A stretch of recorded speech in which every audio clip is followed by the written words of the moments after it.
విశాఖ రుషికొండ ప్యాలెస్పై cabinet sub committee సమావేశం ముగిసింది. సమావేశంలో చర్చించిన అంశాలను మంత్రి పయ్యావుల కేశవ్ వెల్లడించారు. హాస్పిటాలిటీ ఇండస్ట్రీకి ప్యాలెస్ను ఇచ్చే అంశంపై చర్చించినట్లు తెలిపారు. కానీ కొందరు హోటల్ కోసం అదనపు స్థలం కావాలని అడిగారని చెప్పారు. రుషికొండ కింద ఉన్న 9 ఎకరాల స్థలంలో 7 ఎకరాలు సిఆర్జెడ్ నిబంధనలోకి వస్తాయని, ఆ 7 ఎకరాల్లో ఎలాంటి నిర్మాణం చేయకూడదన్నారు.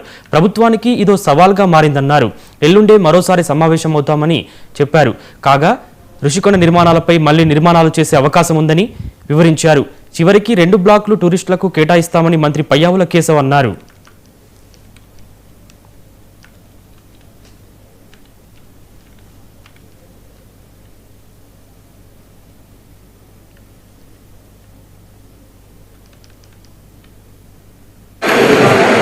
విశాఖపట్నం రుషికొండ మీద నిర్మించినటువంటి ప్యాలెస్లు ఏవైతే ఉన్నాయో వాటిని ఏ రకంగా ఉపయోగంలోకి తేవాలి అనే దాని మీద మంత్రులతో సమావేశం జరిగింది. వందల కోట్ల రూపాయలు ఖర్చు పెట్టి నిర్మించినటువంటి వాటిని ఏ రకంగా సద్వినియోగం చేయాలన్నప్పుడు వాటిని మెజారిటీ హాస్పిటాలిటీ ఇండస్ట్రీ అంటే హోటల్స్కో లేక ఆ రకమైనటువంటి ఉద్యోగాలకు వచ్చే వాటికి ఇవ్వాలని చూసినప్పుడు అక్కడ ఉన్నటువంటి నిర్మాణాలు అవి హోటల్ కన్వీనియంట్గా లేవు, మాకు అదనంగా ప్లేస్ కావాలి అని అడిగారు.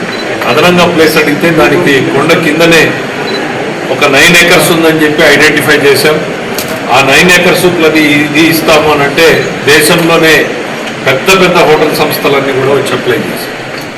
అయితే దాన్ని ఇవాళ డీటెయిల్డ్గా వెళ్ళి అనలైజ్ చేసినప్పుడు ఆ కింద ఉన్నటువంటి ల్యాండ్ 9 acres అనుకుంటే ఆ 9 acresలో 7 acres సిఆర్జెడ్ నిబంధనల కింద ఏ రకమైనటువంటి నిర్మాణాలు చేపట్టడానికి అవకాశం లేదు.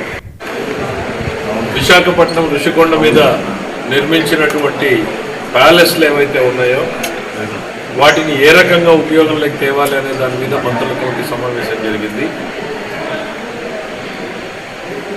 వందల కోట్ల రూపాయలు ఖర్చు పెట్టి నిర్మించినటువంటి వాటిని ఏ రకంగా సద్వినియోగం చేయాలన్నప్పుడు వాటిని మెజారిటీ హాస్పిటాలిటీ ఇండస్ట్రీ అంటే హోటల్స్కో లేక ఆ రకమైనటువంటి ఉద్యోగాలకు వచ్చే వాటికి ఇవ్వాలని చూసినప్పుడు అక్కడ ఉన్నటువంటి నిర్మాణాలు అవి హోటల్ కన్వీనియంట్గా లేవు, మాకు అదనంగా